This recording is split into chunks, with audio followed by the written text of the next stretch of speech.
E prestes a entrar em férias, a Câmara Legislativa faz a última sessão da CPI da Saúde hoje. Foi ouvida agora há pouco a ex-assessora jurídica da Secretaria de Saúde, Ellen Falcão. Os deputados querem saber se ela autorizou o reconhecimento de dívidas das empresas que prestam serviços de TI, parte do esquema de propina em troca e de emendas parlamentares. Vamos direto à Câmara Legislativa, onde está a repórter Érica Blaine, já está com a gente por aqui. Boa tarde, Érica. Olá, boa tarde, Orengo. Boa tarde a todos. Pois é, foi um depoimento bastante morno aqui na Câmara Legislativa do Distrito Federal. Ellen Falcão, que foi assessora jurídico-legislativa da Secretaria de Saúde do DF de dezembro de 2015 a julho de 2016, simplesmente negou qualquer envolvimento ilegal aí nesse repasse de verbas, orçamentárias, 30 milhões de reais que chegaram aí até essas empresas fornecedoras de serviços de UTI ao GDF. Ela negou todas as acusações e foi assim que ficou aí o depoimento dela. O que amornou um pouquinho, esquentou um pouquinho a situação aqui na Câmara Legislativa foi a participação de Gutenberg Fialho, ele que é o presidente do Sindmédico. Ele trouxe um relatório que o sindicato fez mostrando que a gente bateu um recorde aí muito triste no Distrito Federal. Em 10 anos, o maior número de óbitos registrados nos hospitais, segundo ele, chegou quase a 1.000 mortes nos hospitais. Eu que entrevistei ele agora há pouco, ele disse que foi um número assim desesperador, mesmo porque a maioria das mortes poderiam ter sido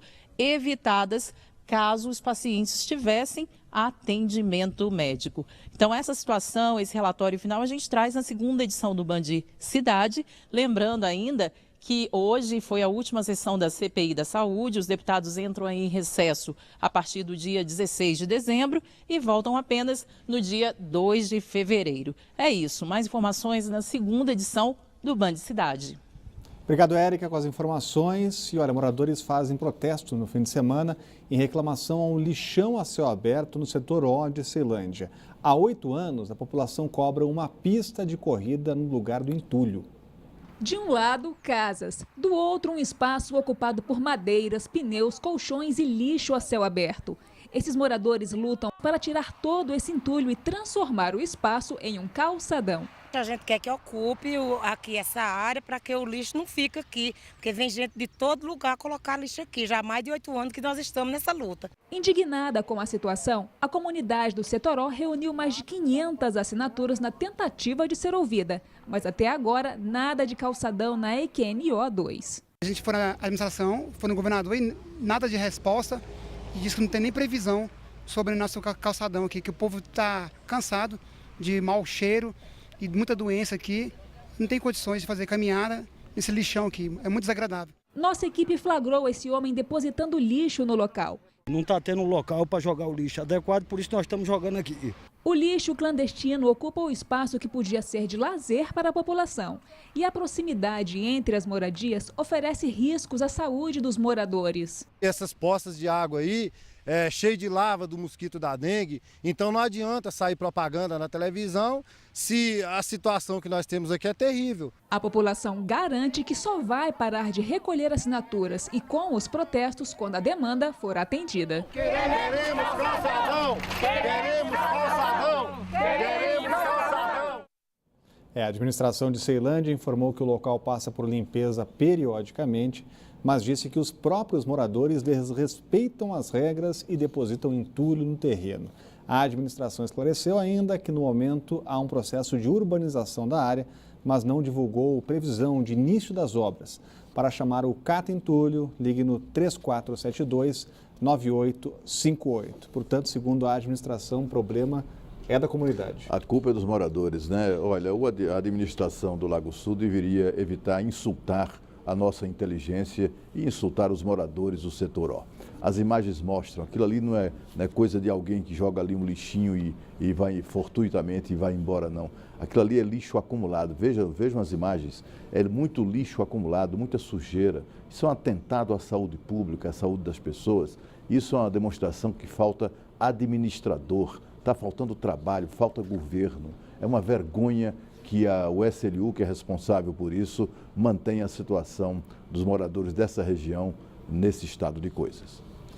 E aqui na Band você tem um canal direto com a gente, é o WhatsApp do Band Cidade, então anote aí o nosso número 999769204.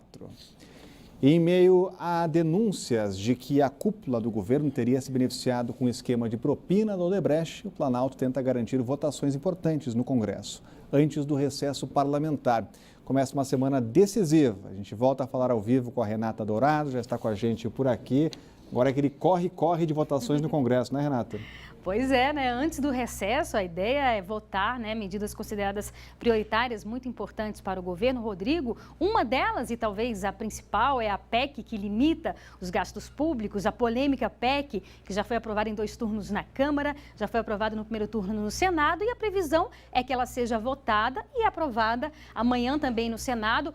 Para que ela seja aprovada, são necessários os votos de 49 dos 81 senadores. O governo já contabiliza aí pelo menos 60 votos. É bem possível que tenha aí, a gente sabe que o governo vem conquistando uma maioria no Senado, tanto no Senado quanto na Câmara, né? Uma votação bastante confortável. Então é bem provável que seja de fato colocada em votação amanhã e aprovada amanhã, finalizando essa etapa, fechando esse ciclo considerado tão importante para o governo, para a retomada aí do crescimento econômico.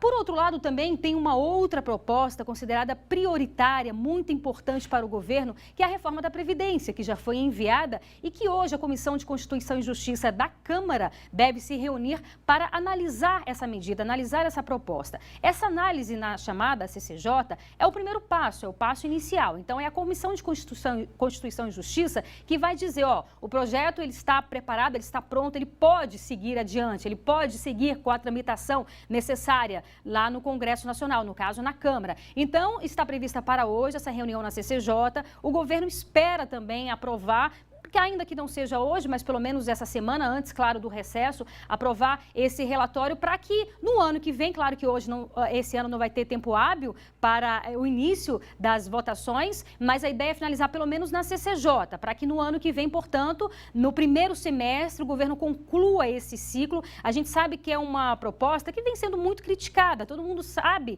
a necessidade de uma reforma da Previdência, mas essa reforma que foi enviada pelo governo ao Congresso Nacional vem sendo muito criticado. Então, o governo, Rodrigo, já sinaliza aí uma possibilidade de negociação de alguns pontos, já sinaliza uma conversa, por exemplo, algumas pessoas já mandarem algumas propostas, assim, enfim, uma negociação de fato para poder modificar, digamos assim, essa proposta, né? Já essa sinalização por parte do governo, de abrir mão de algumas medidas, enfim. Vamos ver como é que vai ser, há muito ainda o que se negociar, mas a ideia é que, de fato, esse ano, ainda antes do recesso, já seja aprovada, pelo menos na CCJ da Câmara. Vamos ver como é que vai ser o andamento de todos esses processos lá no Congresso. Rodrigo. Obrigado, Renata. Acompanhando a reforma da Previdência, importantíssima. Quarta-feira já tem essa votação na CCJ, Cláudio.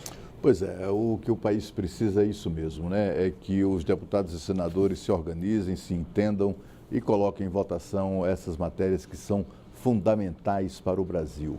A economia patina, a economia está paralisada, tudo porque precisamos aprovar essas medidas, que está demorando demais, não é? A gente verificou que a aprovação da PEC que limita os gastos públicos, por exemplo, que é uma dessas medidas essenciais, levou muito tempo, está levando muito tempo no Senado Federal para ser aprovada. Tudo isso porque eles ficam querendo vender caro cada medida que o governo, do interesse do governo no Congresso Nacional. É uma lástima que isso aconteça, mas a gente espera que eles votem e votem o quanto antes mesmo do recesso. E a seguir, a CAESB segue reduzindo a pressão das torneiras. Veja no próximo bloco as 4 cidades desta semana. O Band Cidade volta já.